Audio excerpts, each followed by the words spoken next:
Oh my The god. most important way to start the stream. Oh my god. Ah! Alright. Should be able to see us now. Bonjour, people. What? Hello. Hello. So we're back with another reading stream. Tonight, we might possibly finish up Carmilla, because there's... Sorry. Yes. There's about 5 chapters left, but they are very short. How sad. I know. It's tragic. Instead of the music, we got storm noises instead. So, anyway, I guess we'll go ahead and get started. Good job. Yeah. I'll let you know when there's some dialogue. Hey. We got some, actually there's some on this page, so. Okay, I'll be able to. Don't knock your cup of water over. Don't want me to just yell over your shoulder from here. Can you read it from here? I can read it from there if you move. Not all the way. Oh my god, you don't have to move all the way. I can read it if you just lean. Okay, anyway.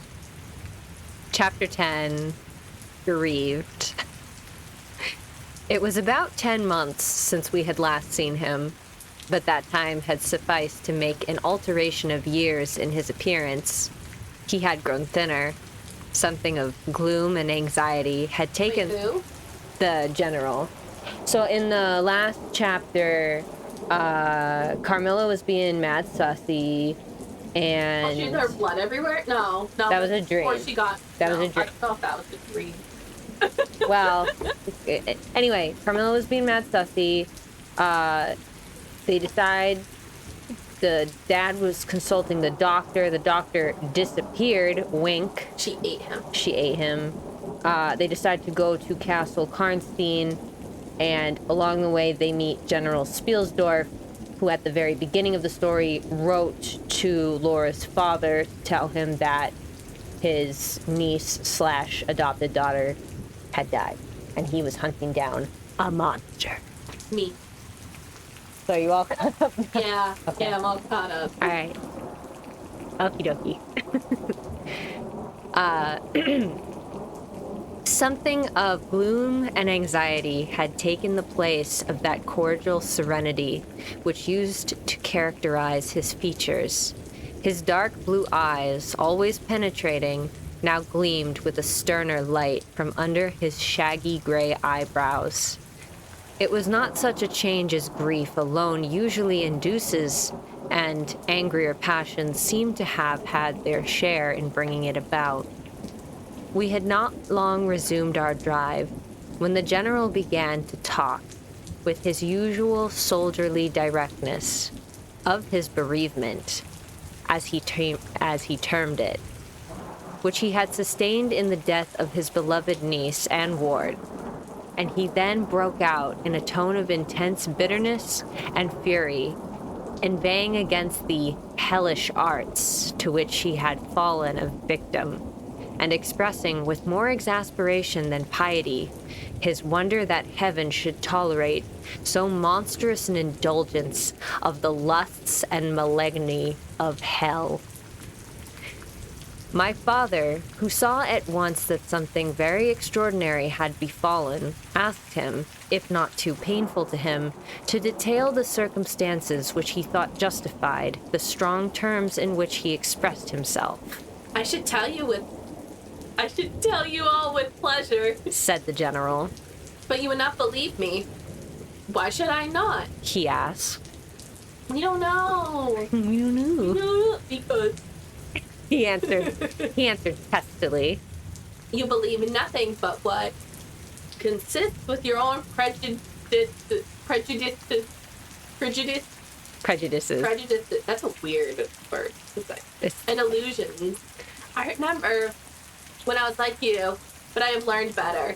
Try me, said my father. I am not such a dogmatist. Dogmatist, yeah. It's like someone who believes in like a dogma, a belief. In dogs. Yeah. As you suppose. Besides which, I very well knew that you generally require proof. for what you believe, and I am therefore very strongly disposed. Depossessed? Disposed. Predisposed.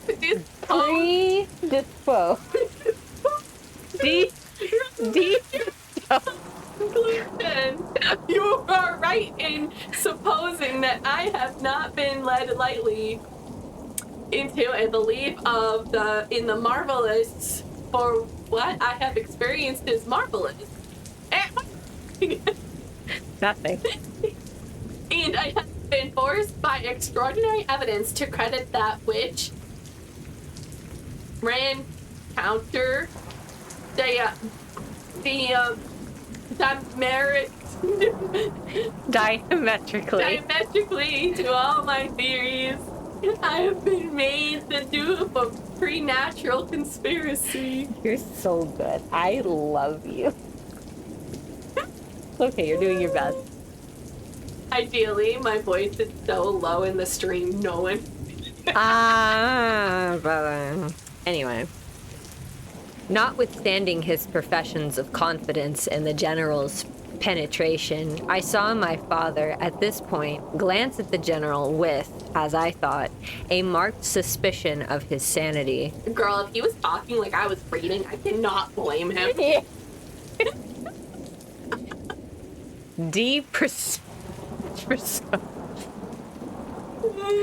Sir, are you feeling all right? No. Well, you know what's even funnier, though, is, like, because the last time they heard from him, he was frantically writing about some monster that he was violently hunting down, and now he's, like, stumbling about in the woods. Me? Yeah. I'm the perfect role. Oh, my God. The general did not see it, luckily. He was looking gloomily and curiously into the glades and vistas of the woods that were opening before us. You are going to the ruins of Karnstein? He said. Yes, it is a lucky coincidence. Do you know that I was going to ask you to bring me there to inspect them? I have a special object in exploring. There is a ruined chapel, ain't there, with a great many tombs of that extinct family. So there are. Highly interesting, said my father. I hope you are thinking of claiming this title and estates. My father said this gaily, but the general did not recollect the laugh, or even the smile which courtesy exacts for a friend's joke. On the contrary, he looked grave and even fierce, ruminating on a matter that stirred his anger and horror. Something very different, he said gruffly. Ooh, I mean to unearth some of those fine people. I hope by God's blessing to accomplish a pious sacrilege here. Pious sacrilege here, which will relieve our earth of certain monsters. Ooh, things are getting serious. I should not be reading. No, you're doing great. Of certain monsters. Oh, he keeps talking. And enable honest people to sleep in their beds without being assailed by murderers. I have strange things to tell you, my dear friend. Such as I myself would have scouted in incredible few months since. Why is he suddenly Southern? I'm trying to read. Why is he suddenly a Southern belle? He is a Southern belle. He's a German general. Oh yes. He's a Southern belle. General Spielsdorf. It's the Southern belle. Yeah. My father looked at him again, but this time not with a glance of suspicion, with an eye, rather, of keen intelligence and alarm. The house of Karnstein, he said, has been long extinct, 100 years at least. My dear wife was maternally descended from the Karnsteins. Wait, are Carmilla and Laura related? I suppose, well, I don't know how Carmilla would be related to Laura's mother. She might be like a very distant relative. We don't. She's not like her aunt or whatever. I know, there was a Yali at the store I was debating picking up, but then I read the back and it was a nephew and an uncle, and I was like, oh my god. Yeah. Maybe it was great, but sweet. Sweet Home Alabama. Yeah. Hell yeah. All right. God, My dear wife. Okay, but the name and title have long ceased to exist. The castle is in ruin, and the village is deserted. It is 50 years since the smoke of a chimney has been seen there. Not a proof left. Quite true. I heard a great deal about that since I last saw you. A great deal that will astonish you. But I better relate everything in the order of which it occurred. Said the general. You saw my dear ward, my child, I may call her. No creature could have been more beautiful, and only 3 months ago, none more blooming. Yes, poor thing. Do you want to keep reading? Yeah. Okay. When I I'm just saw checking. her last, she certainly was quite lovely. Are you making fun of my reading? No. She was quite lovely, said my father. I was grieved and shocked more than I can tell you, my dear friend. I knew what a blow it was to you. He took the general's hand, and they exchanged a kind pressure. Oh, they're holding hands. Tears gathered in the old soldier's eyes. He did not seek to conceal them. He said, We have been very old friends. I knew you would feel for me, childless as I am. She had become an object of my near interest to me and repaid my care by an affection that cheered my home and made my life happy. That is all gone. The years that remain to me on earth may not be very long, but by God's mercy, oh God, I dropped it. By God's mercy, I hope to accomplish a service to mankind before I die, and to subserve the vengeance of heaven upon the fiends who have murdered my poor child in the spring of our hopes and beauty. You said just now that you intended to relate everything as it occurred. and beauty. Are you making fun of me? I'm trying to read. No, you're doing amazing. Said my father. Pray do. I assure you that it is not mere curiosity that prompts me.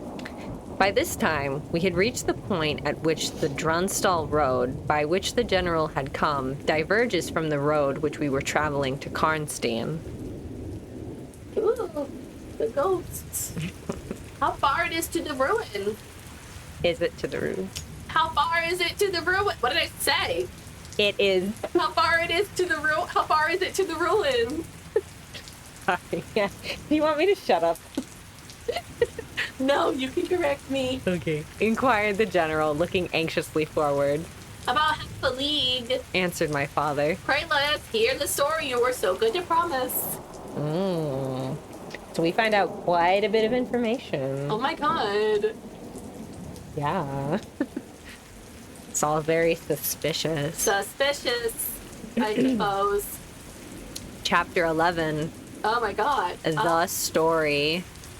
With all my heart. Said the general, with an effort, and after a short pause in which to arrange his subject, he commenced one of the strangest narratives I had ever heard. My dear child was looking forward with great pleasure to the visit you had been so good to arrange for her to your charming daughter.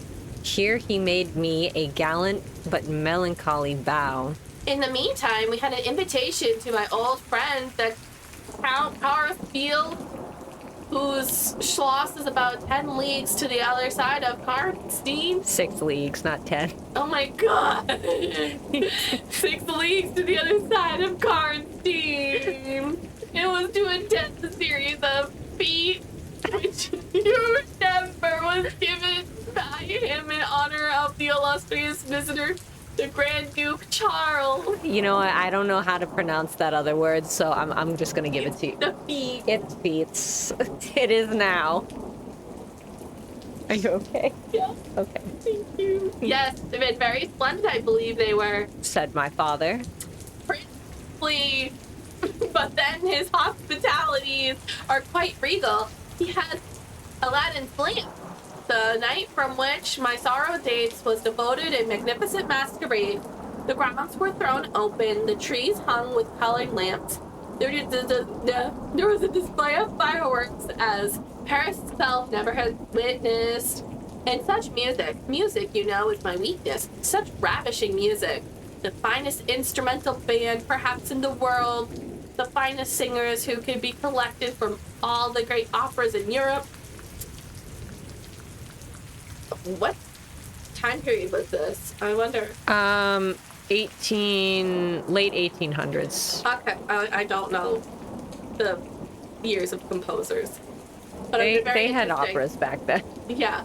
No, but like we were learning about the opera with Figaro in it and stuff in fifth grade music class. I was like, oh, I wonder if it's like that kind of music that they're referencing in this. But like, I don't know. Yeah. It's Carmen. It's Carmen, yeah. As you wander through these fantastically illuminated grounds, the moonlit chateau throwing a rosy light from its long rows of windows, you would suddenly hear these ravishing voices stealing the silence of some grove, arising from boats upon the lake. I felt myself, as I looked and listened, carried back to the romance and poetry of my early youth. When the fireworks were ended, and the ball beginning, we returned to the noble suite of rooms that were thrown open to the dancers. A masked ball, you know, is a beautiful sight, but so brilliant a spectacle of the kind I never saw before. It was very aristocratic assembly. I myself almost the only nobody present. My dear child was looking quite beautiful.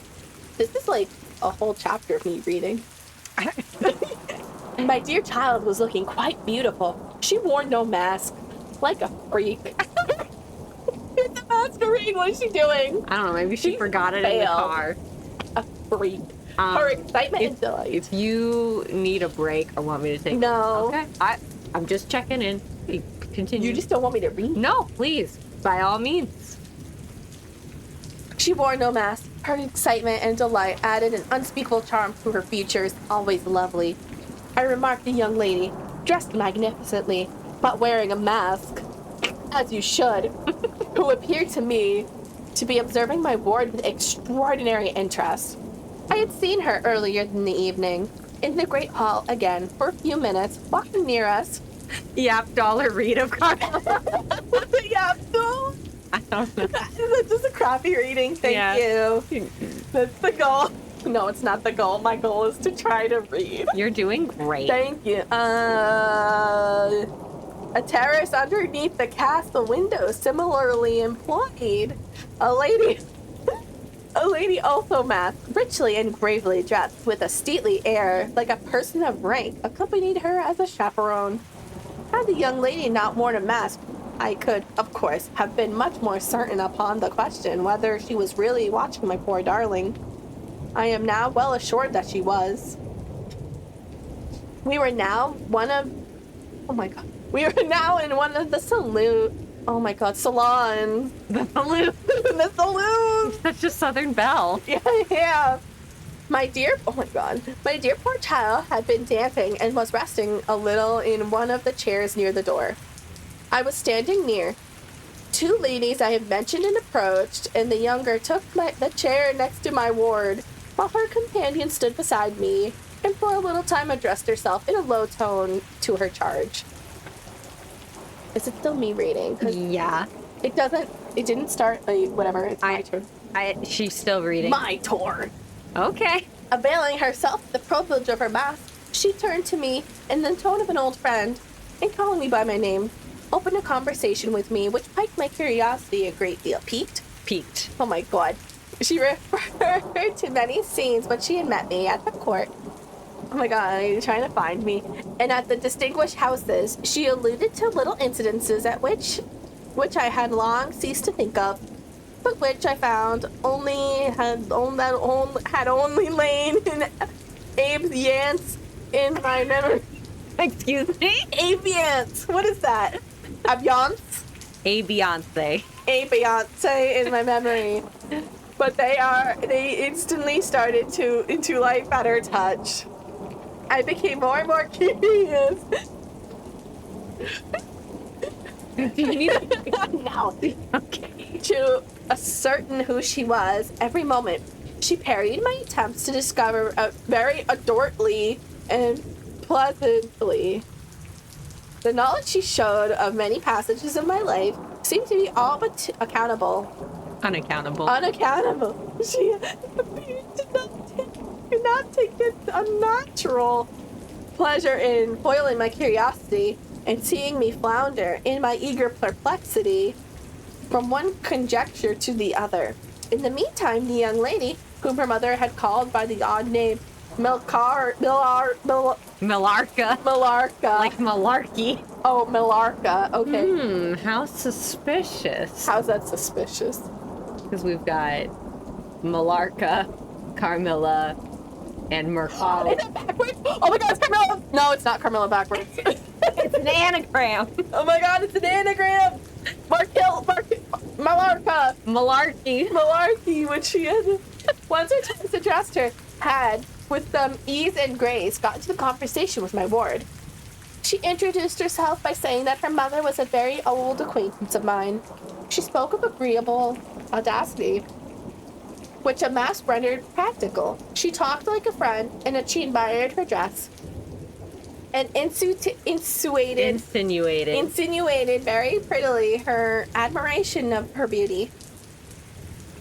She amused her with laughing criticisms upon the people who crowded the ballroom, laughed at my poor child's fun. She was very witty and lively when she was pleased, and after a time she had grown very good friends. They had grown very good friends. And the young stranger lowered her mask, displaying a remarkably beautiful face. I had never seen it before, neither had my dear child. But I thought it was new to us. Features were so engaging, as well as lovely, that it was impossible to not feel the attraction powerfully. Ew. Ew. Maybe he's just picking up the gaydar. Oh, okay. That's a possibility. My poor girl did so. I thought I'd been more taken with another at first sight, unless indeed it was the stranger herself who seemed coy to have lost her heart to her. In the meantime, availing myself the license of the masquerade, I put not a few questions to the elder lady. You have puzzled me utterly, I said, laughing.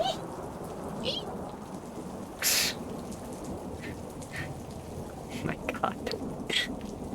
Is that not enough? Won't you now consent to stand on equal terms? And do me the kindness to remove your mask?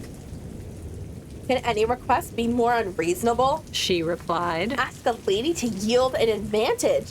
Besides, how do you know you should recognize me? Years make changes. As you see, I said, excuse me. As you see. I said with a bow. And I suppose a rather melancholy little laugh.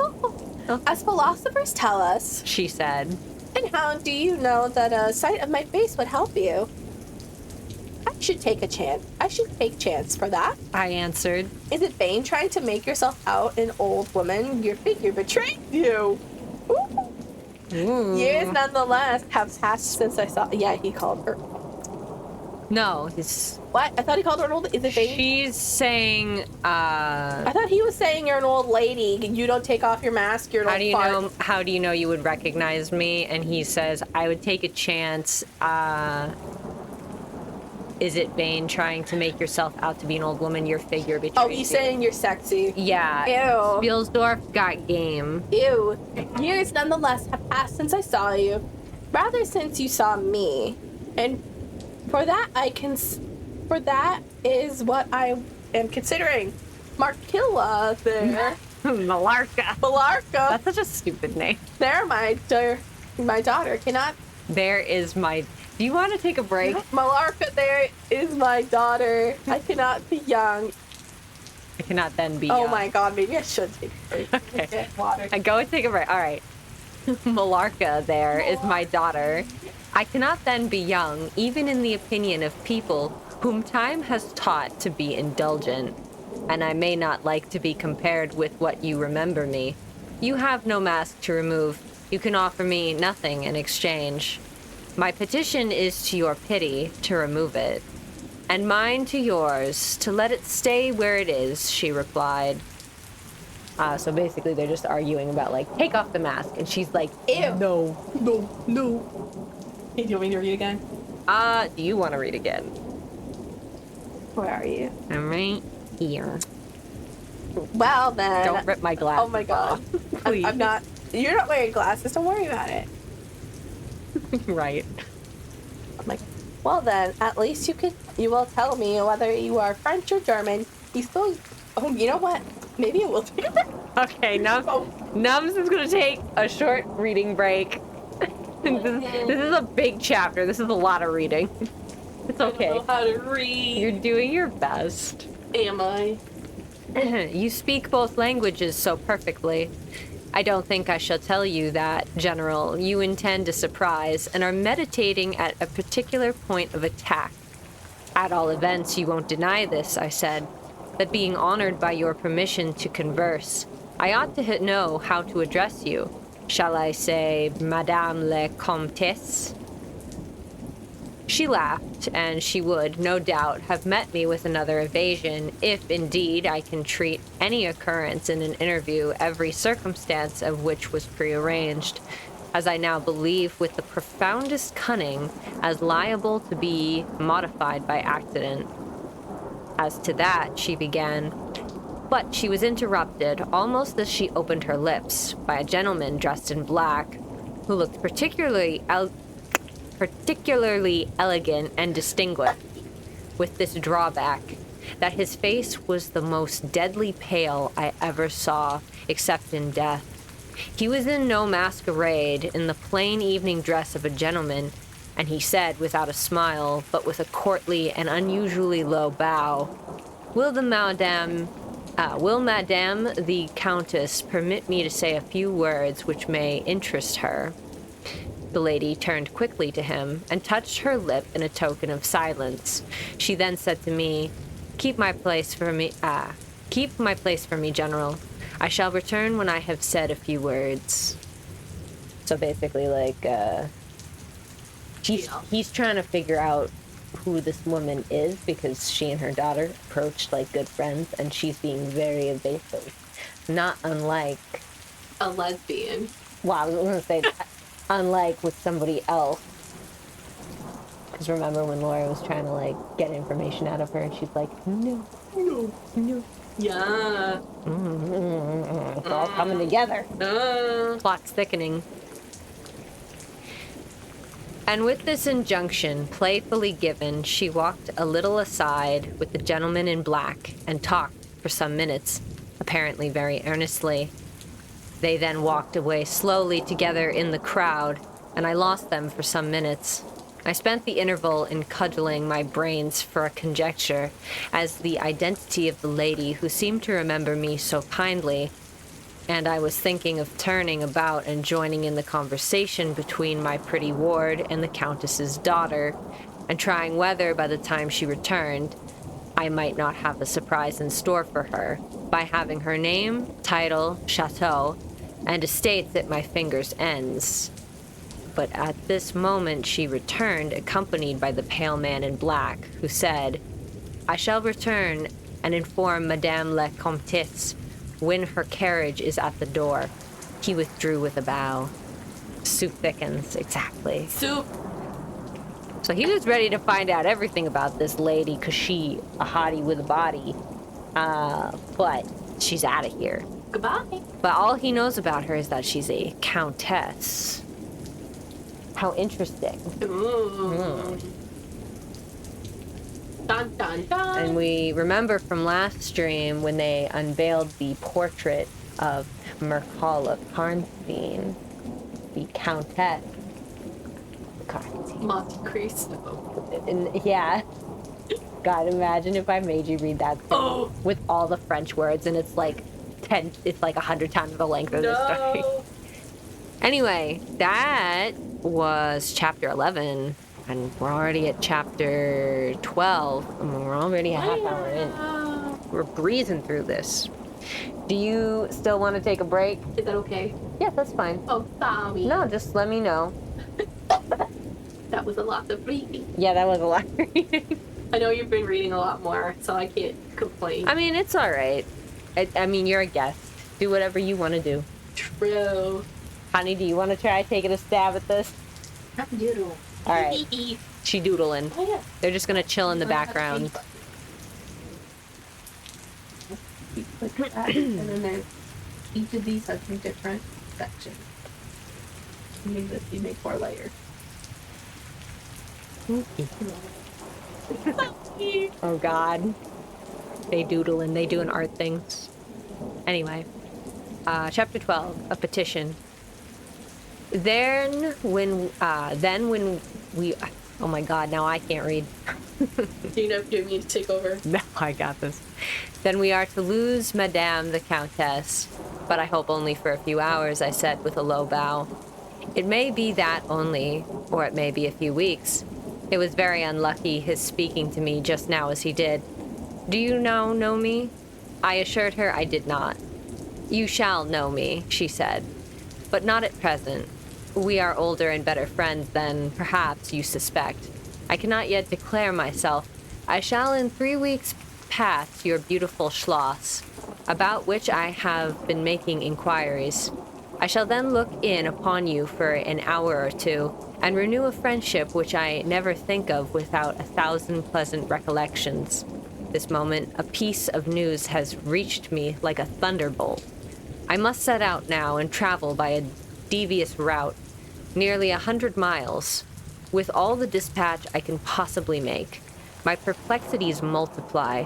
I am only deterred by the compulsory reserve I practice as to my name from making a very singular request of you. My poor child has not quite recovered her strength. Her horse fell with her at a hunt which she had ridden out to witness.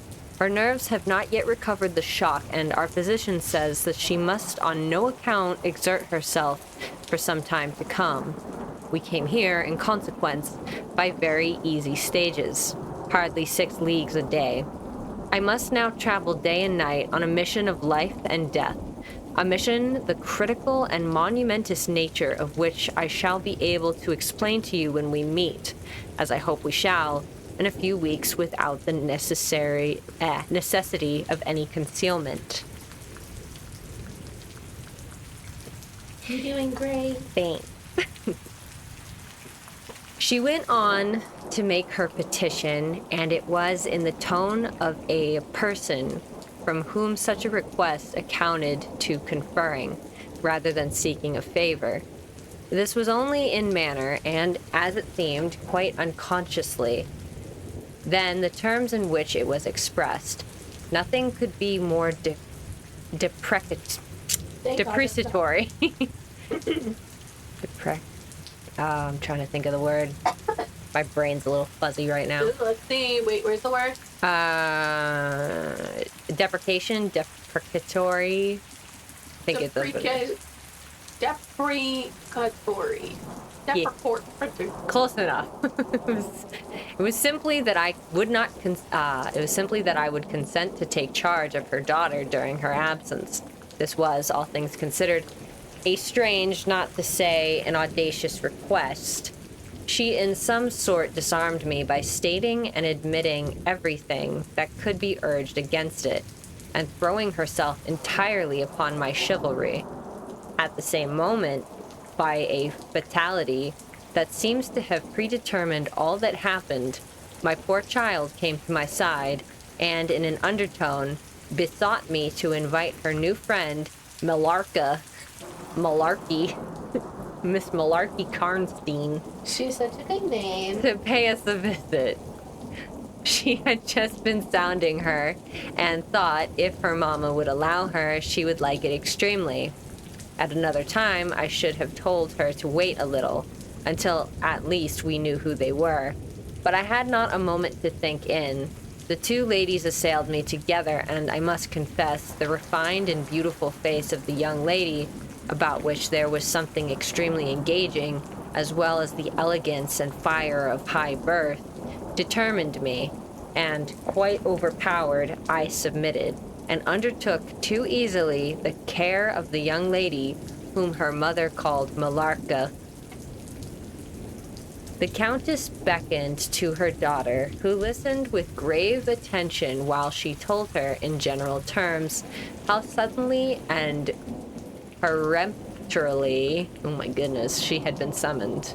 You're doing so good. Thanks. This old-timey language. And also of the arrangement she had made for her under my care, adding that I was one of her earliest and most valued friends.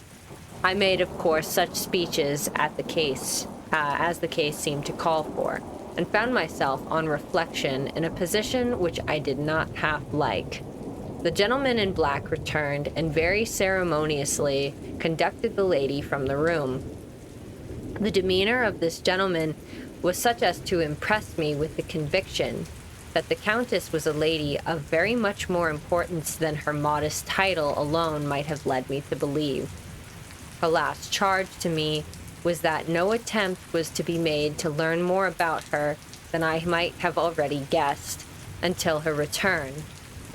Our distinguished host, whose guest she was, knew her reasons. But here, she said, neither I nor my daughter could safely remain for more than a day. I removed my mask imprudently for a moment about an hour ago, and too late I fancied you saw me. So I resolved to seek an opportunity of talking a little to you.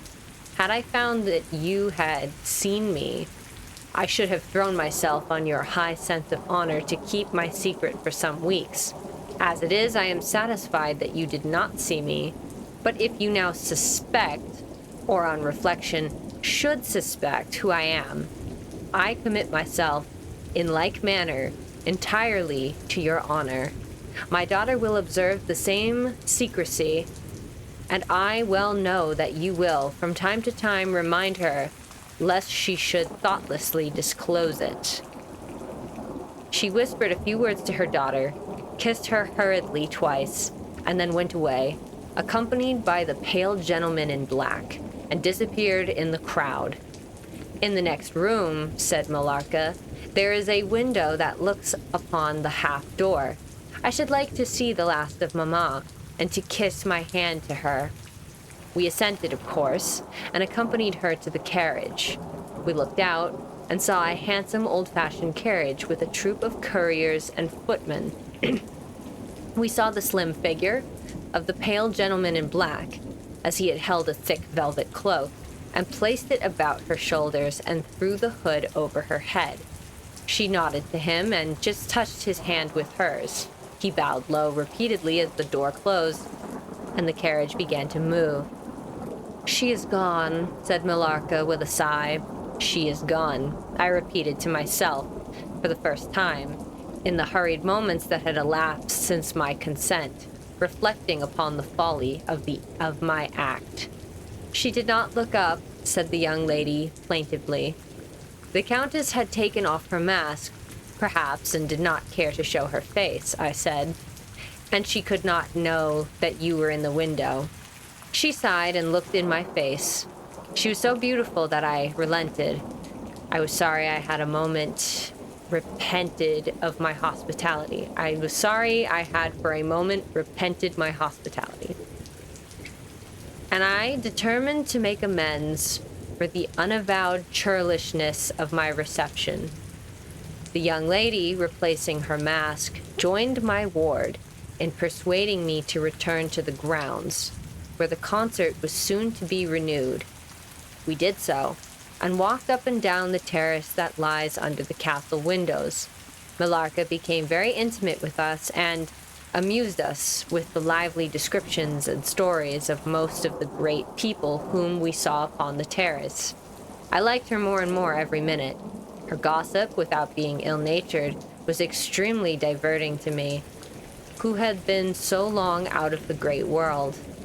I thought what life she could give to our sometimes lonely evenings at home. This ball was not over until the morning sun had almost reached the horizon. It pleased the Grand Duke to dance till then, so loyal people could not go away or think of bed.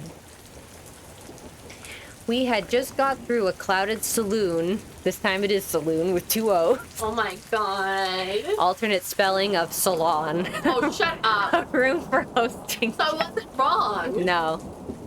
Well, No. it was spelled differently, but it's fine. It doesn't matter. That there saloon. When my ward asked me what had become of Malarka, I thought she had been by her side, and she fancied she was by mine. The fact was we had lost her. All my efforts to find her were vain. I feared that she had mistaken, in the confusion of a momentary separation from us, other people for her new friends, and had, possibly, pursued and lost them in the extensive grounds which were thrown open to us. Now, in its full force, I recognized a new folly in my having undertaken the charge of a young lady without so much as knowing her name. And fettered as I was by promises, yes. I don't know what that means. Like fretting? Okay. Better definition. Restrained or restricted? Yeah. Okay. Where's my place? My efforts to find her in vain, throw open to us. Alright, he doesn't know her name. Okay, fettered as I was by promises of the reasons for imposing which I knew nothing. I could not even point my inquiries by saying that the missing young lady was the daughter of the countess who had taken her departure a few hours before. Morning broke. It was clear daylight before I gave up my search. It was not till near 2 o'clock next day that we heard anything of my missing charge. At about that time, a servant knocked at my niece's door to say that he had been earnestly requested by a young lady who appeared to be in great distress, to make out where she could find the General Baron Spielsdorf and the young lady, his daughter, in whose charge she had been left by her mother. There could be no doubt, notwithstanding the slight inaccuracy, that our young friend had turned up, and so she had. Would to heaven we had lost her. She told my poor child a story to account for her having failed to recover us for so long. Very late, she said, she had gotten to the housekeeper's bedroom in despair of finding us, and had then fallen into a deep sleep which, as long as it was, had hardly sufficed to recruit her strength after the fatigues of the ball. That day, Merlarka came home with us. I was only too happy, after all, to have secured so charming a companion for my dear girl. Dun, dun, dun. How suspicious. Never trust anyone with your daughter. Never trust anyone ever. Yeah. Chapter 13. We're breezing through this. The Woodman. The Wicker Man. A good movie.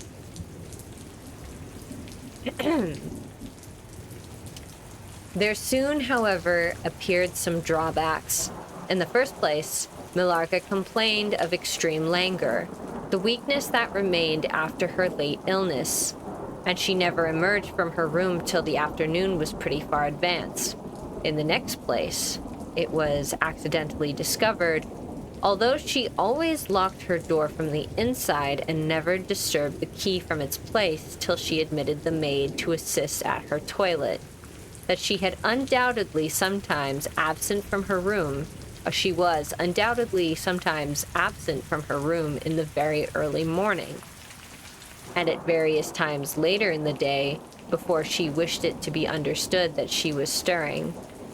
She was repeatedly seen from the windows of the Schloss in the first faint gray of the morning, walking through the trees in an easterly direction, and looking like a person in a trance. This convinced me that she walked in her sleep, but this hypothesis did not solve the puzzle. How did she pass out from her room, leaving the door locked on the inside? How did she escape from the house without unbarring door or window? In the midst of my perplexities, an anxiety of a far more urgent kind presented itself. My dear child began to lose her looks and health, and that in a manner so mysterious and even horrible that I became thoroughly frightened. She was at first visited by appalling dreams, then, as she fancied, by a specter, sometimes resembling Marlaka, sometimes in the shape of a beast, indirectly seen, walking round the foot of her bed from side to side. Lastly came sensations, one not unpleasant but very peculiar, she said. It resembled the flow of an icy stream against her breast. At a later time, she felt something like a pair of large needles pierce her a little below the throat with a very sharp pain. A few nights after that followed a gradual and convulsive sense of strangulation. Then came unconsciousness.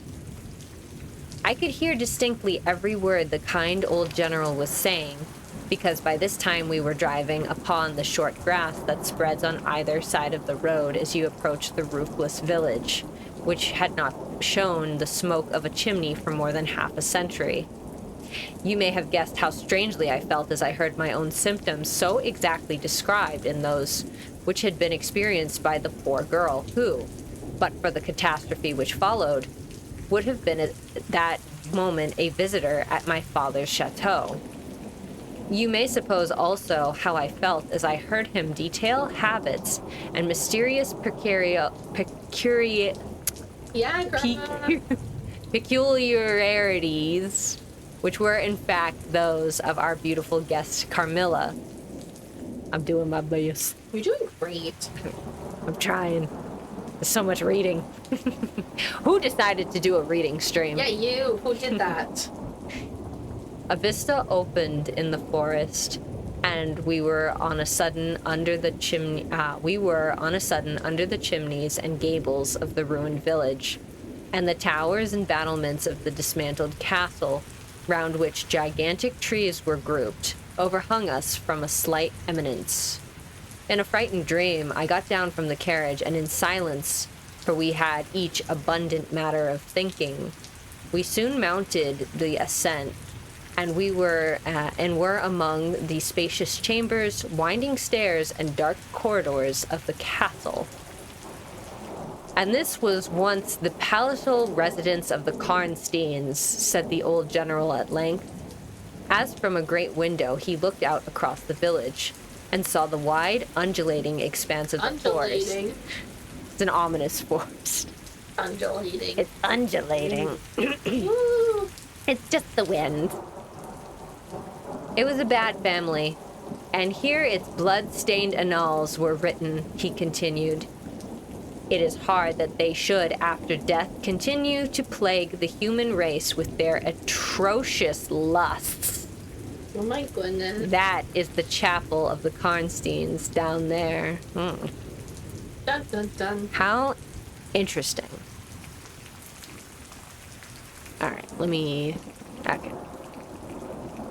He pointed down to the gray walls of the Gothic building, partly visible through the foliage, a little way down the steep. And I hear the acts of a woodman, he added, busy among the trees that surround it. He possibly may give us information of which I am in search, and point out the grave of Mircalla, Countess of Karnstein. These rustics preserve the local traditions of great families, whose stories die out among the rich and titled so soon as the families themselves become extinct. We have a portrait at home of Mircalla, the Countess Karnstein. Should you like to see it? Asked my father. Time enough, dear friend, replied the general.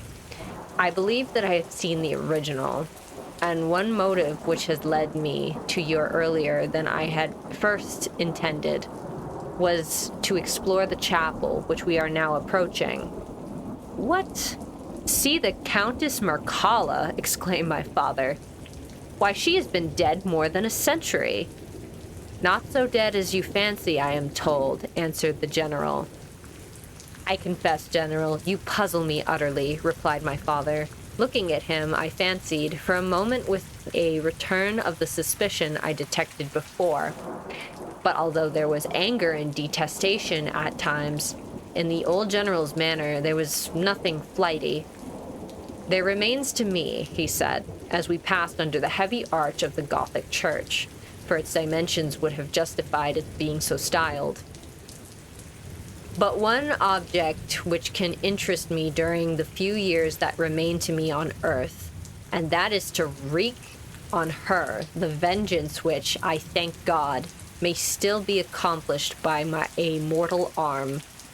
What vengeance can you mean? Asked my father, in an increasing amazement. I mean to decapitate the monster. No! He answered with a fierce flush. Oh my god, what if this is just a random weird girl? She's just a little quirky. She's just weird. She cuts her head off. Yeah. I mean, you know, like, when was the witch trials? The 1600s? I think so, yeah. So that's only like 200 years earlier. You know, who knows? Oh my god. Okay, okay, with a fierce flush and a stamp that echoed mournfully through the hollow ruin, and his clenched hand was at the same moment raised, as if it grasped the handle of an axe, which he shook it ferociously in the air. What? Exclaimed my father, even more bewildered. What? To strike her head off. Cut her head off? I, with a hatchet, with a spade, or with anything that can cleave through her murderous throat.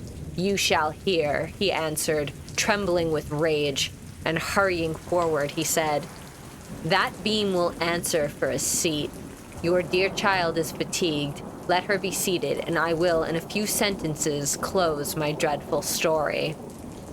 The squared block of wood which lay on the grass-grown pavement of the chapel formed a bench on which I was very glad to seat myself, and in the meantime the general called to the woodsman, who had been removing some boughs which leaned upon the old walls, and, axe in hand, the hardy old fellow stood before us. He could not tell us anything of these monuments, but there was an old man, he said, a ranger of this forest, at present sojourning in the house of the priest, about 2 miles away, who could point out every moment of the old Karnstein family, and for a trifle, he undertook to bring him back with him, if we would lend him one of our horses in little more than half an hour. Have you been long employed about this forest? Asked my father of the old man. I have been a woodman here, he answered in his Petois regional dialect. Etoile. The Etoile sama. Under the forester all my days, so has my father before me, and so on, as many generations as I can count up. I could show you the very house in the village here in which my ancestors lived. How came the village to be deserted? Asked the general. It was troubled by revenants, sir. Several were tracked to their graves. There detected by the usual tests and extinguished in the usual way, by decapitation, by the stake, and by burning, but not until many of the villagers were killed. Rude. So revenants is people who return from the dead. Ghosts. Oh, zombie. Yeah. Closer to zombie. Yeah. Whoa. But after all these proceedings according to law, he continued, so many graves opened, and so many vampires deprived of their horrible animation, the village was not relieved. But they hungry. But a Moravian nobleman who happened to be traveling this way heard how matters were, and being skilled, as many people are in his country, in such affairs, he offered to deliver the village from its tormentor. He did so thus. There being a bright moon that night, he ascended, shortly after sunset, the towers of the chapel here, from whence he could distinctly see the churchyard beneath him. You can see it from that window.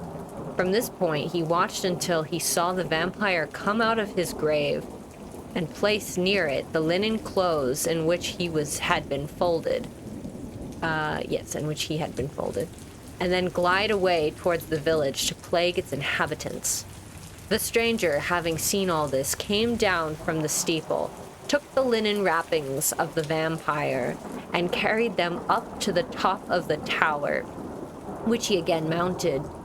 When the vampire returned from his prowlings and missed his clothes, he cried... Clothes? It's his burial shrouds. Okay. It's not like he's not running around naked. It's like part of the lore and ritual that they need their burial shrouds to rest. He needs his clothes. Yeah.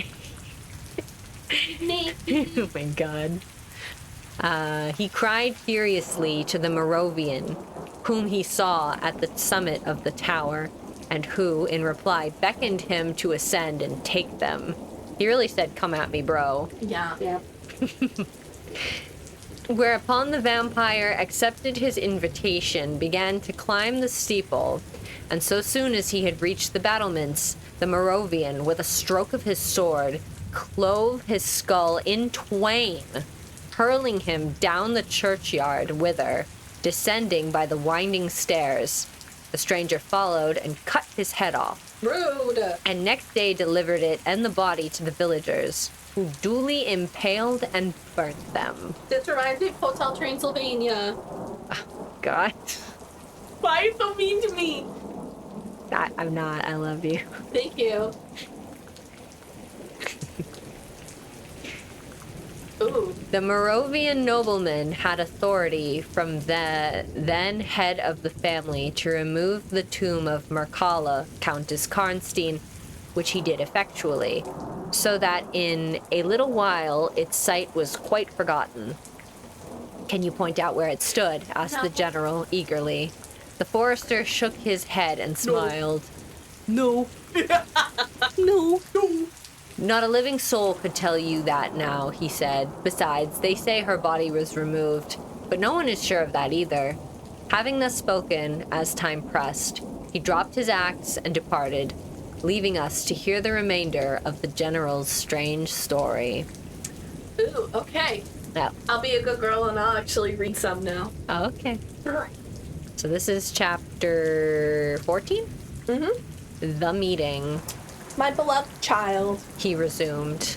was now growing rapidly worse. The physician who attended her had failed to produce the slightest impression upon her disease. For such I then supposed him to be. He saw my alarm and suggested a consultation.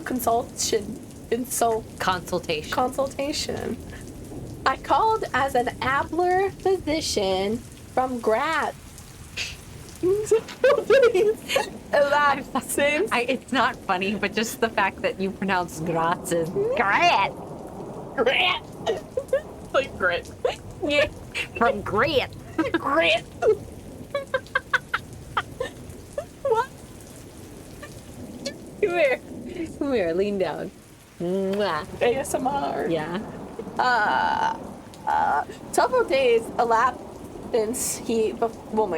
several days elapsed before he arrived. He was a good and pious as well as a learned man. Seeing my poor ward together, they withdrew to my library to confer and discuss. Oh my god. I, from the adjoining room, where I awaited their summons, heard these two gentlemen's voices raised in something sharper than a strictly physiological discussion. Philosophical. Oh my god! I paused to try to read it! Sorry. You were close. Philosophical discussion. I knocked at the door and entered. I found my old physician from Grat maintaining his theory. His rival was combating it with an undisguised ridicule, accompanied by bursts of laughter. This unseemly manifestation subsided with the altercation ended on my entrance. Sir, said the first physician. My learned brother seems to think that you want a conjurer, not a doctor. Pardon me, Said the old physician from Grants, That's looking displeased. a different kind of a speech line. Well, it's because this is being told to us, so the general is talking, but like, the thing that, whatever. it's like somebody else is talking within his story. Oh my god. I shall state my own view of the case in my own way another time. I grieve, Monsieur le General. Monsieur le General, that my skill and my science I can know be of no use. Oh my God, I'll do it myself. The honor to suggest something to you. He seemed thoughtful and sat down at a table and began to write.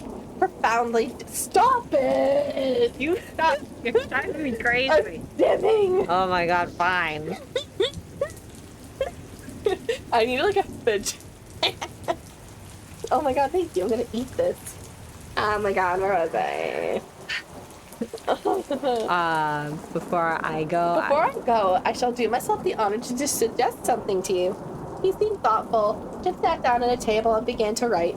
Profoundly disappointed, I made my bow as I turned to go.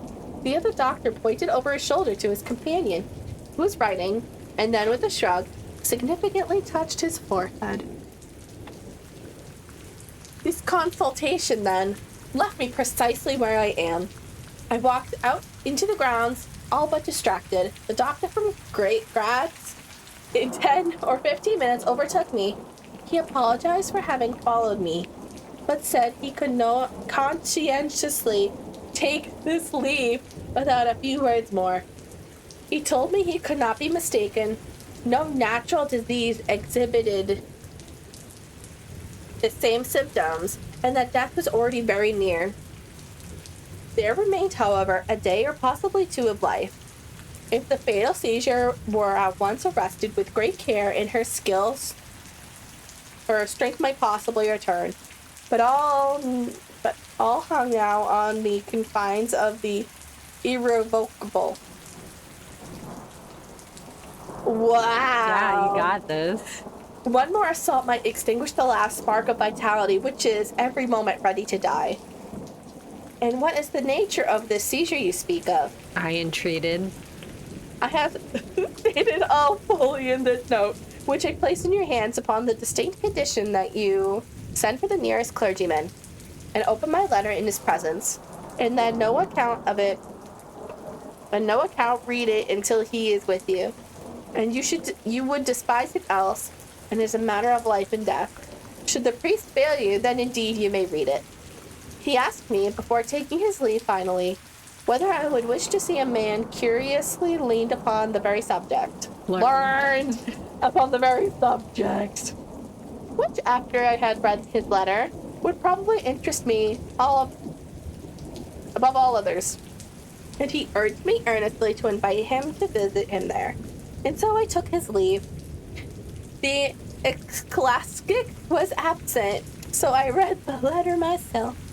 At another time, or in another case, it might have excited my ridicule. Oh my god. But into what quackeries? Will not people rush for a last chance? Where all accustomed means have failed, a life of a beloved object is at stake. Nothing, you will say, could ever be more absurd than the learned man's letter. It is monstrous enough to have consigned him to a madhouse. He said that the patient was suffering from the visits of a vampire. The punctures at which she described having occurred near her throat, where he insisted the insertion of those two long, thin, and sharp teeth, which, it is well known, are particular to vampires. And there could be no doubt, he added, as to the well-defined presence of the small living mark, which all concurred in describing that as that induced. And here we have yet another A lesbian. illustration. Her titty out. Yeah. She just reaching. Yeah. She just, Hungry. yeah. You know, I'll leave. There we go. By the demon's lips, and every symptom described by the sufferer was the exact conformity with those recorded in every sense of a similar visitation. Being myself wholly skeptical to the existence of any such portent as a vampire, the supernatural theory of the good doctor furnished, in my opinion, but another instance of learning and intelligence oddly associated with someone's hallucination. I was so miserable, however, that rather than try nothing, I acted upon the instructions of the letter. I concealed myself in the dark dressing room that opened upon the poor patient's room, with a candle, in which a candle was burning, and watched there till she was fast asleep. I stood at the door, peeping through the small crevice, my sword laid in the table beside me, as my directions prescribed, until a little after 1, I saw a large black object, very ill-defined, crawl, as it seemed to me, over the foot of the bed, and swiftly spread itself up onto the poor girl's throat, where it swelled in a moment into a great palpitating mass. For a few moments I stood petrified. I now sprang forward with my sword in my hand. The black creature suddenly contracted towards the foot of the bed, glided over it, standing on the floor about a yard below the foot of the bed. The glare of skulking ferocity and horror fixated on me. Fixed on. Fixed on me. I saw Malarka. I saw Malarkey speculating I know not what. I struck at her instantly with my sword, but I saw her standing near the bed unscathed. Horrified, I pursued and struck again. She was gone, and my sword flew into shivers against the door.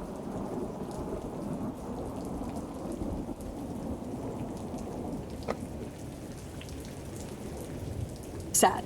The end. I can't describe to you all that passed on that horrible incident. That horrible night. Oh my god. The whole house was up and stirring. The specter of Malarka was gone, but her victim was sinking fast. And before the morning dawned, she died. The old general was agitated. Angry. We did not speak to him. My father walked to some little distance and began reading the inscriptions on the tombstones, and thus occupied, he strolled into the door of a side chapel. Into the door, okay. He smacked right into it, of a side chapel, to prosecute his researches. The general leaned against the wall, dried his eyes, and sighed heavily. I was relieved on hearing the voices of Carmilla and Madame, who were at that moment approaching. The voices died away. In this solitude, I was relieved on hearing, okay.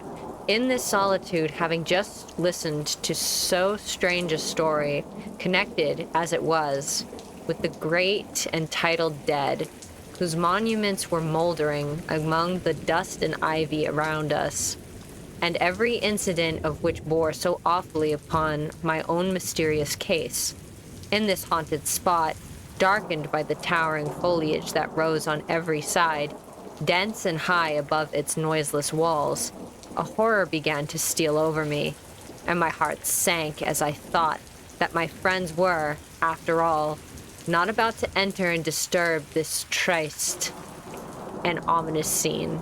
Sad and ominous scene. Sad. There you go. That's the fancy word for sad. The old general's eyes were fixed on the ground as he leaned with his hand upon the basement of a shattered monument. Under a narrow arched doorway surmounted by one of those demoniacal grotesques in which the cynical and ghastly fancy of old Gothic carvings delights, I saw very gladly the beautiful face and figure of Carmilla enter the shadowy chapel. I was just about to rise and speak, and nodded smiling in answer to her peculiarly engaging smile, when, with a cry, the old man by my side caught up the woodsman's hatchet and started forward. On seeing him, a brutalized change came over her features. It was an instantaneous and horrified transformation. as she made a crouching step backwards. Before I could utter a scream, he struck at her with all his force, but she dived under his blow, and unscathed caught him in her tiny grasp by the wrist. He struggled for a moment to release his arm, but his hand opened and the axe fell to the ground, and the girl was gone. He staggered against the wall, his gray hair stood upon his head, and a moisture shone over his face, as if he were at the point of death.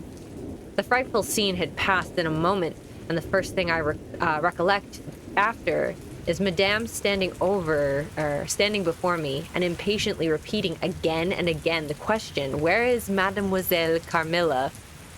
I answered at length, "I don't know. I can't tell. She went there." And I pointed to the door which Madame had just entered. "Only a minute or two since. But I have been standing there." Oh, wait, do you want to... Yeah, but like, you're just going into it. Sorry. So where are you? Right there. Sorry. But I've been standing there in the passage ever since Mademoiselle Carmilla entered, and she did not return. And then, oh my god. We're both. We're struggling. She then began to call, "Carmen!"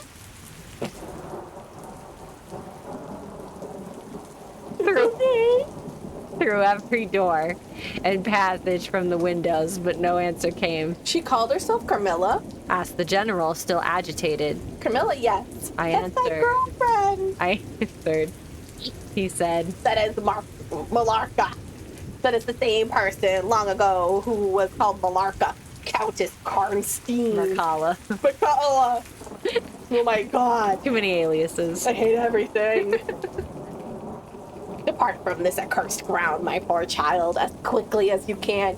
Drive to the clergyman's house and stay there till we come home. Be gone. May you never behold Carmilla more. You will not find her here. Oh, shit. Nyan. Oh, shit. Oh boy, happy. We've reached chapter 15. Out This of is- 16? Oh, maybe there is. Oh my god, time to Google. I don't remember how many chapters there are. 16? 16. Okay, never mind. 15. Order and execution. Executioner.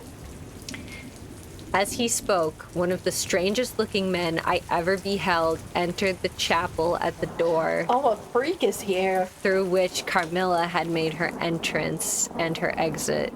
He was tall, narrow-chested. Flat titty. God. Stooping with high shoulders and dressed in black. His face was brown and dried in with deep furrows.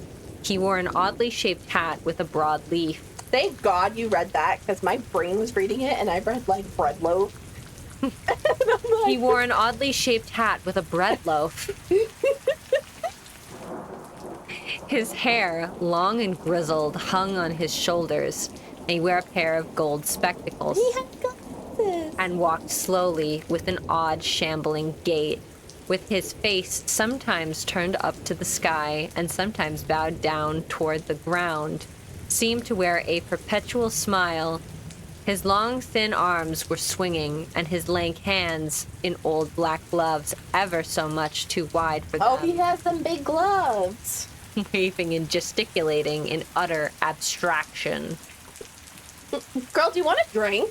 Have you drank a single thing this whole stream? No, I'm okay, Oh my god. The very man. exclaimed the general, advancing with manifest delight. My dear Baron, how happy I am to see you. I had no hope of meeting you so soon. He signed to my father. Sign language? I guess waved him over. Who had by this time returned, and leading the fantastic old gentleman, whom he called the Baron, to meet him, he introduced him formally, and they at once entered into earnest conversation. The stranger took a roll of paper from his pocket and spread it on the worn surface of a tomb that stood by. He had a pencil case in his fingers, which he traced imaginary lines from point to point on the paper, which from there Leave her alone. often glancing from it together at certain She's points just of the bill. gay. Leave her alone. Ew, we can't have gay people. God, please. Certain points in the building. I concluded to be a plan of the chapel. He accompanied what I may term his lecture, with occasional readings from a dirty little book whose Ew. yellow leaves were closely written over. What? Yellow pages? Yes. Okay. So it's a book filled with stuff on the nasty paper. Oh, okay. How do I allow this? Oh my first God. time chat. It's fine. Okay. Hi. Hi. It's Carmilla. Everyone's gay. No, we're reading Carmilla Yes. by Joseph Sheridan LaFontaine. Oh no, you're gonna find out how bad I am at reading. Yeah, we're on the second to last chapter, so Oh my They saw- God. She's gonna know how bad I am at reading. no, it's fine. Fine, don't worry about it. They sauntered together down the side aisle, opposite to the spot where I was standing, conversing as they went. When they began measuring distances by paces, and finally they all stood together, facing a piece of the side wall, which they began to examine with great minuteness, Oh my goodness. pulling off the ivy that clung over it and rapping the plaster with the ends of their sticks, What are they scraping doing? there and knocking there. They're rapping, girl. They're gonna like annoy all the dead people. Just banging sticks on everything. Yeah, no respect for the dead. No respect. At length, they ascertained the existence of a broad marble tablet with letters carved in relief upon it. With the assistance of the woodman who returned, a monumental inscription and carved, oh my god, Ooh, I'm glad I'm not reading this. Escutcheon. Escutcheon. I don't know. Escutcheon? Something It's an with- evolution. Something was on it. We're just close. They proved to be those of the long-lost monument of Mircalla Countess Karnstein. Mircalla. Oh my god, how many nicknames does this girl have? There's so many. She has too many nicknames. Never enough. The old general, though not, I fear, given to the praying mood, raised his hands and eyes to heaven in mute thanksgiving for some Happy moments. Thanksgiving. Tomorrow, I heard him the say. commissioner will be here and the Inquisition will be held according to law. Then turning to the old man with the gold spectacles, whom I have described, he shook him warmly by both hands and Oh said, my god. Baron, how can I thank you? Baron, how can I thank you? Oh, stop it. Don't cry, don't cry. Okay, how can we all thank you? You have delivered this region from a plague that has scorched the inhabitants for more than a century. The horrible enemy, thank God, is at least tracked. Lazarus! My father led the stranger aside, and the general followed. I knew that he had led them out of hearing, that he might relate my case, and I saw them glance often quickly at me as the discussion proceeded. Yes? You always read it so seriously. I come in and give them like Southern Belle accents, and you're like, how dare you? No, do that's it? fine. Makes it so... I like your interpretations. I have my brainless interpretations of all these characters. Yeah. Thanks. Cute accent, see? Everyone's enjoying it. My father came to me, kissed me again and again, and leading me from the chapel said, It is time to return, but before we go home, we must add to our party the good priest, who lives a little way from this, and persuade him to accompany us to the Schloss. In this quest we were successful, and I was glad, being unspeakably fatigued when we reached home. She's so sleepy. It's just like me for real. But my satisfaction was changed to dismay on discovering that there were no tidings of Carmilla. Of the scene that had occurred in the ruined chapel, no explanation was offered to me, and it was clear that it was a secret which my father, for the present, determined to keep from me. Yes, her father kissed her a bunch. Yeah, well, like, We assume not on her lips. no. No. Yes. No. No. Okay. She's not kissing her dad on the lip. This isn't Tom Brady. What? Oh, Tom Brady, What? the football player? I know he exists. Oh, What do you mean? he like kisses his dad on the lips, and it's really weird. It makes everyone uncomfortable. Let him kiss his dad, I guess. As long as it's not. On the lips. But it is. Wait, is Tom Brady European? No, these guys are European. Tom Brady's just weird. Where's Tom Brady from? Are you Googling Tom Brady kissing his dad on the lips? Google it. I think he's from New England. I don't know.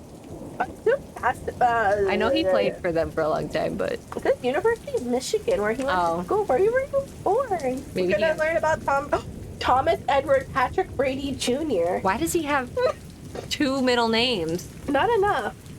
He was born in California. Oh, Now I can Google it. now we know Californians kiss their dads on the lips.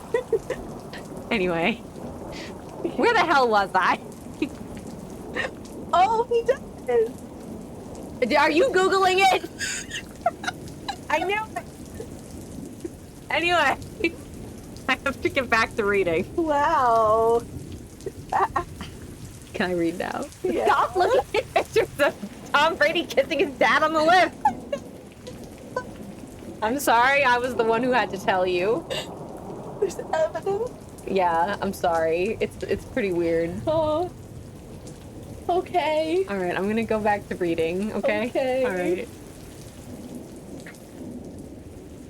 The sinister absence of Carmilla made the remembrance of the scene more horrible to me. The arrangements for that night were gonna get more singular. Okay. 2 servants and Madame were to sit up in my room that night, and the ecclesiastic with my father kept watch in the adjoining dressing room. The priest had performed certain solemn rites that night, that purport of which I did not understand any more than I comprehended the reason of this extraordinary precaution taken for my safety during sleep. I saw all clearly a few days later. The disappearance of Carmilla was followed by the discontinuance of my nightly suffering. That's so sad. Her girlfriend's gone. Yeah, but at least she's finally getting some sleep. Not worth it. No. She needs her cat girlfriend. Oh my god. You have heard, no doubt, of the appalling superstition Ooh. that prevails in Upper and Lower Styria, in Moravia, Cilicia, in Turkish Serbia, in Poland, even in Russia. The superstition, so we must call it, of the vampire. Dun dun dun.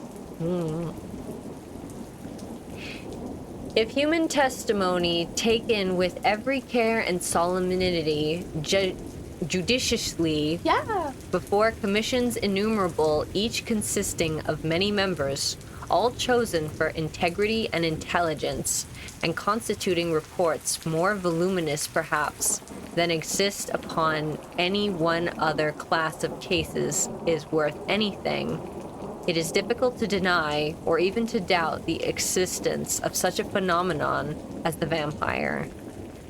For my part, I heard no theory by which to explain what I myself have witnessed and experienced, other than that supplied by the ancient and well-attested belief of the country. The next day, the formal proceedings took place in the chapel of Karnstein. The grave of the Countess Mircalla was opened, and the general and my father recognized each his perfidious and beautiful guest in the face now disclosed to view. The features, though 150 years had passed since her funeral, were tinted with the warmth of life. Her eyes were open. Ew. No, oh, just wait until we read Dracula. What? Oh no. Yeah, time to read all the vampire novels. Her eyes were open. No cadaverous smell exhaled from her coffin. At least she knows stay. At least she ain't stanky. Yeah. The 2 medical men, one officially present and the other on the part of the promoter. Is she gonna kiss her? No. Kiss her. Wake her up. Okay. No. They already kissed before Yeah, but no. with the kids. Part of the promoter of the inquiry attested to the marvelous fact that there was a faint but appreciable respiration with a corresponding action of the heart. The limbs were perfectly flexible, the flesh elastic. Just pinching her cheeks like. Brr. Yeah, they're just flapping her arm around. Yeah. And the leaden coffin floated with blood. Ew. In Ew. Ew. Ew. Ew. She's a vampire. Does she just like for like later? Why is it full of blood? I don't know. Maybe it's her blood. Oh my god. Maybe she's on her period. She's on her period. No. That's so sad. Girl, shut up. You invited me on your stream. I did. God.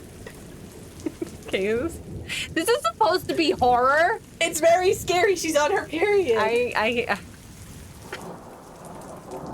Okay, I'm gonna keep reading now. Yeah. Floated with blood, in which to a depth of 7 inches, the body lay immersed. Wait, what? 7? She's Floating in a big old pool of blood. So is her body 7 inches thick, or is the coffin 7 inches full of blood? The coffin is full of. So is she floating? Can you float in blood? Yeah, I guess so. Partially, she's floating. She's not like I can Google it. not like submerged under. She's like floating in it. Like Ophelia from Mermaid Swamp. Yeah, Can like you when you take. Never float mind. I'm not gonna go there. in blood? Is it dense enough? That's a good question.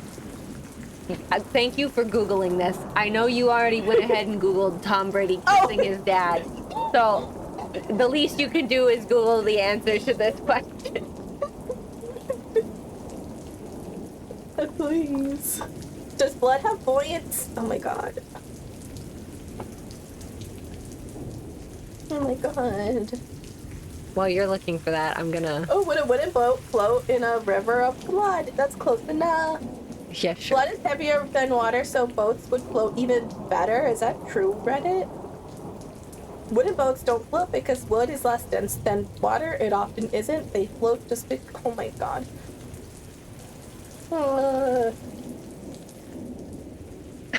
It is more difficult to swim in blood than in water because the density of the blood becomes thicker than water. Okay. So somebody says that. So she swam in. I'm gonna keep reading. Okay. All right. This was important. Here then were all the admitted signs and proofs. Wait! Does that What? What is it? I'm gonna say, does Dracula have like a coffin full of blood too? You'll just have to wait until we read it.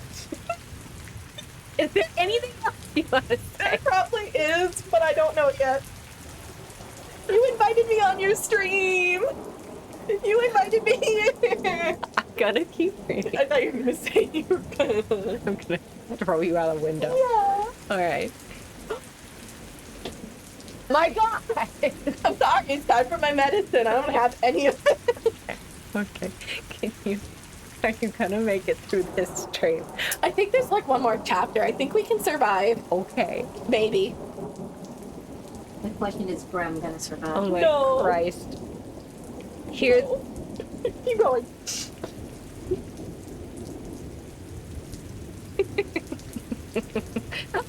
If I'm undead, please bury me in coffee. Thanks. Will do. Coffee's a bit better than blood. Yeah. Alright. Here then were all the admitted signs and proofs of vampirism. Yes! What is it? I was gonna say, what would you like to be buried in? I don't know. Something soundproof.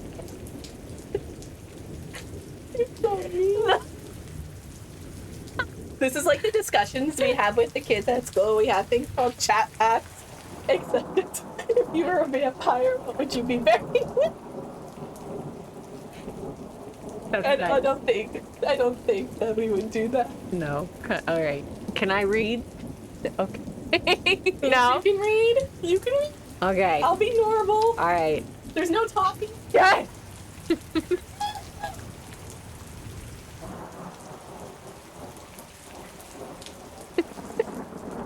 God damn. Alright, here then were all the admitted signs and proofs of vampirism. The body, therefore, in accordance with the ancient practice, was raised, and a sharp stake driven through the heart of the vampire, who uttered a piercing shriek at that moment.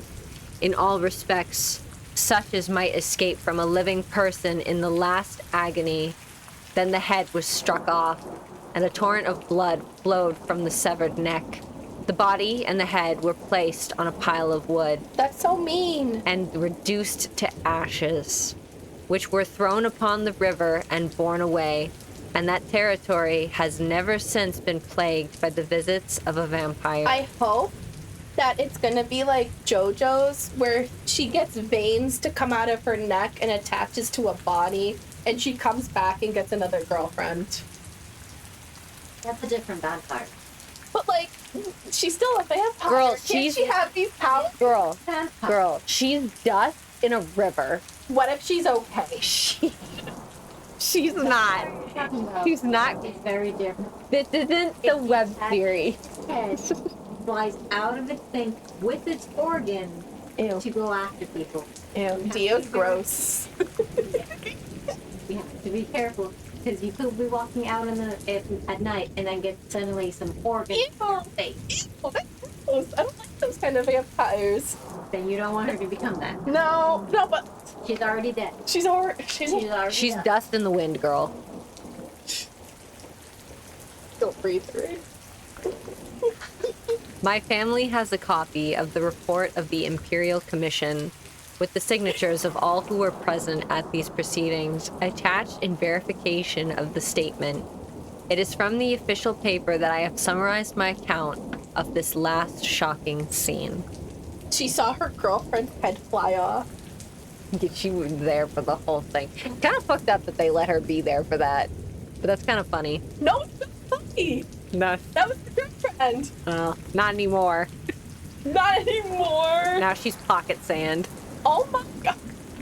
All right, chapter 16, the conclusion. We are almost done. This is Oh, the last chapter. Girl, how long is this last chapter? The last, I think most of the stuff is like more analysis and stuff like that. Like I think the story itself ends in like a couple pages. All right.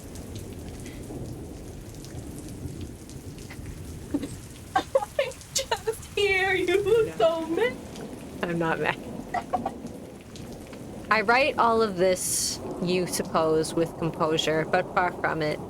I cannot think of it without agitation. Nothing but your earnest desire, so repeatedly expressed, could have induced me to sit down to a task that has unstrung my nerves for months to come, and reinduced a shadow of the unspeakable horror which years after my deliverance continued to make my days and nights dreadful, and solitude insupportably terrific. Yes. So, this is this modern, or is this just years after Carmilla? Because we know it's a flashback. Well, not really a flashback, but you know. This is Laura 10 years later. So this is current Laura. Yes, Okay. recounting her That girl. experience. Her dead wife. Yeah. Let me add a word or two. Let me add a word of two about the quaint Baron Vordenberg, to whose curious lore we were indebted for the discovery of the Countess Mircalla's grave. He had taken up his abode in Graz, where, living upon a mere pittance, which was all that remained to him of the once princely estates of his family in Upper Styria, he devoted himself to the minute and laborious investigation. Wait, that's minute, not minute? I guess to. It's probably minute. Yeah. Okay. Yeah, I think it's minute because I don't think minute would make sense. They spell the same though, right? Yeah, I think it's one of those words. Like train and train, but those are pronounced the same. Yes. Like train and train, except not. minute and laborious investigation of the marvelously authenticated tradition of vampirism. He had at his fingers' ends all the great and little works upon the subject. Magia Posthuma, Felgon de Oh my goodness. Mirabilis, whatever. I'm so glad this is you reading it, not me. I could give it a try. Augustinius de Cura pro Mortius, Philosophicae et Christi, and whatever. By Jonathan Christoph Herrenberg. It's a bunch of Latin. Heisenberg. Yeah. Like, And 1,000 others, among which I remember only a few of those which he lent to my father. He had a voluminous digest of all the judicial cases, from which he had extracted a system of principles that appeared to govern, some always, and others occasionally only, the condition of the vampire. His last chapter really said, "Don't you dare read." Oh, you talking and not me. Yeah. That's just how it is. I'll be the background noises. Ugh, you already are. Yeah. Alright. I may mention in passing that the deadly pallor attributed to that sort of revenants is a mere melodramatic fiction. They present in the grave, and when they show themselves in human society, they appear of healthy life. When disclosed to light in their coffins, they exhibit all the symptoms that are enumerated as those which prove the vampire life of the long-dead Countess Karnstein.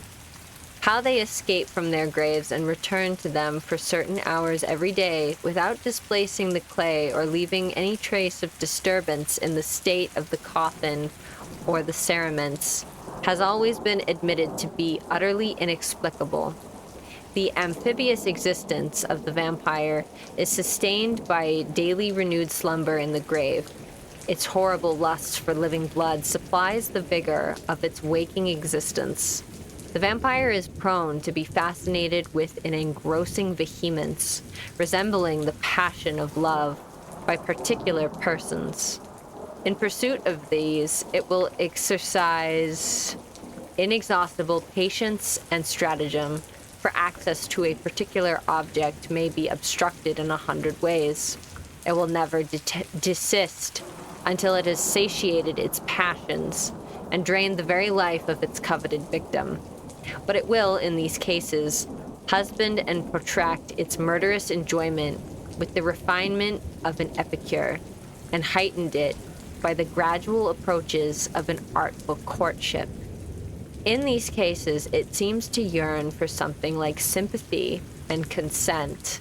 In ordinary ones, it goes direct to its object, overpowers with violence, and strangles and exhausts often at a single feast.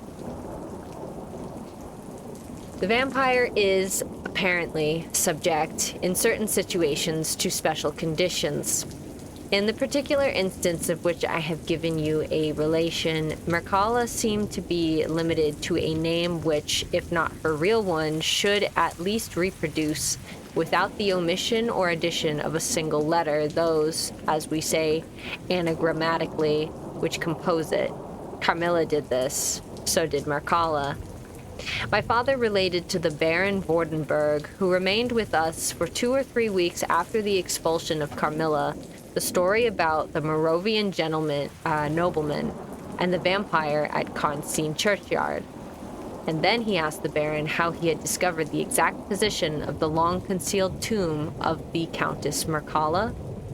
The Baron's grotesque features puckered up into a mysterious smile. He looked down, still smiling on his worn spectacle case, and fumbled with it. Then, looking up, he said, I have many journals and other papers written by that remarkable man. The most curious among them is one treating of the visit of which you speak to Karnstein. The tradition, of course, discolors and distorts a little. He might have been termed a Moravian nobleman, for he had changed his abode to that territory. Don't mind me. No, I'm checking it. Oh. And was beside a noble. But in truth, He was, in truth, a native of Upper Styria. It is enough to say that in very early youth, he had been a passionate and favored lover of the beautiful Merkala, Countess Karnstein. Her early death plunged him into an inconsolable grief, and in the nature of vampires to increase and multiply. It is the nature of vampires to increase and multiply. But according to an ascertained ghostly law, assume it's starting. Oh my god. So they try to make more of themselves, but they don't do it by having babies. They do it by doing ghost stuff. The ghosties? Spiritual stuff, curses, transformation, all that. Becoming occult. a cat girl. All that occult shenanigans. She wanted Laura to be with her. Yeah. She wanted her. Yeah. This is like a tragic lesbian novel. Yeah. Not a horror. A horror and whoever wrote it not letting them be together. Oh my god. Oh my god. Assuming it's starting a territory perfectly free from the pest. How does it begin and how does it multiply itself? I will tell you. A person more or less wicked puts an end to himself. A suicide, under certain circumstances. Doomed Yuri. It is Doomed Yuri. Tragic Yuri. Becomes a vampire. That specter visits living people in their slumbers. They die. And almost invariably in the grave. It's developed. It's develop into vampires. This happened in the case of the beautiful Merkala, who was haunted by one of those demons. My ancestor, Vordenberg, whose title I still bear, soon discovered this, and in the course of the studies to which he devoted himself, learned, oh my god, I clicked the mouse, sorry, a great deal more. Among other things, he concluded the suspicion of vampirism would probably fall sooner or later upon the dead countess, who in life had been his idol. He conceived a horror, but be she what she might. Oh my god, what is this? He conceived a horror, be she what she might, of her remains being profaned by the outrage of Prometheus. Are you? Hume. What do you look? Is that Prometheus? There's no R. There's no R. It's not Prometheus. I was like, are you so? I was like, I know that from Prometheus and Paul. There's no R. Posthumous. Posthumous execution. He left to carry his paper to prove that the vampire, on its expulsion from its amphibious existence, is projected into a far more horrific life. Horrible life. Oh my gosh. Slow down. It's okay. Oh my god, am I reading fast? Just take your time. And he resolved to save his once beloved Merkala from this. He adopted the stratagem of a journey here. He pretended removal of her remains. Yes. And a real obliteration of her monument. When age had stolen upon him from the veil of years, he looked back on the scenes he was leaving. He considered in a different spirit what he had done, and horror took possession of him. Yeah. He made the tracings and notes which have guided me to this very spot, and drew up a confession of the deception which he had practiced.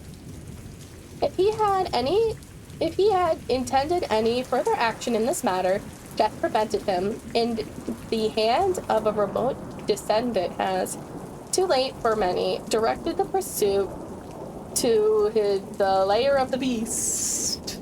We talked a little more. And among other things he said was this. One sign of the vampire is the power of the hand. The slender hand of Merkala closed like a vice steel on the general's wrist when he raised the hatchet to strike. But its power is not confined to its grasp. It leaves a numbness in the limb it seizes, which is slowly, if ever, recovered from.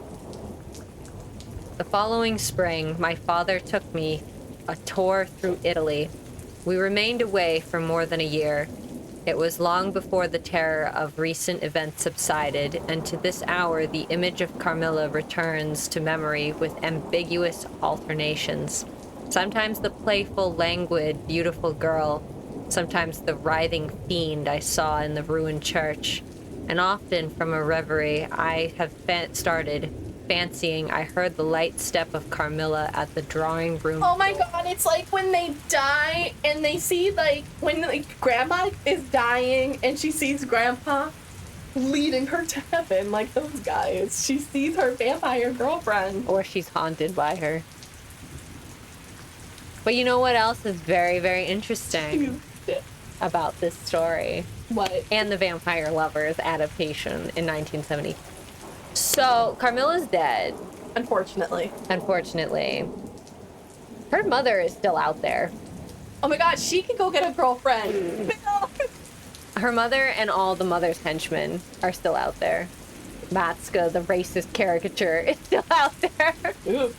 But that's it. That's Carmilla. Wait, we finished? Yeah. This Oh my is god, all... there's a timeline. Oh, yeah. Good job, everyone.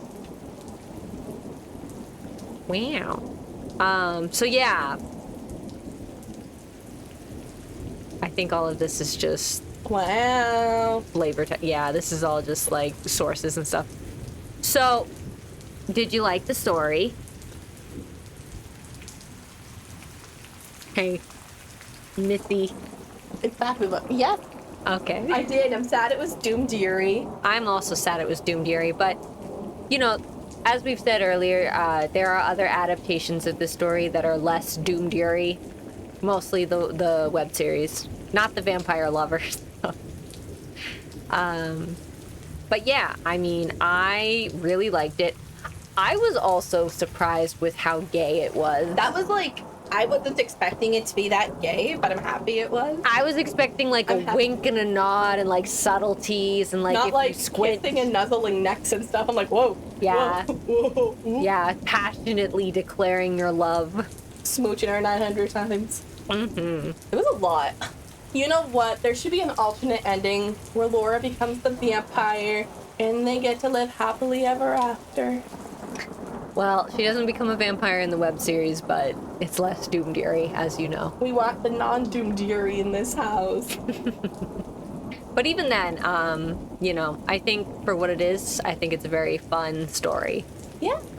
And I had fun reading it.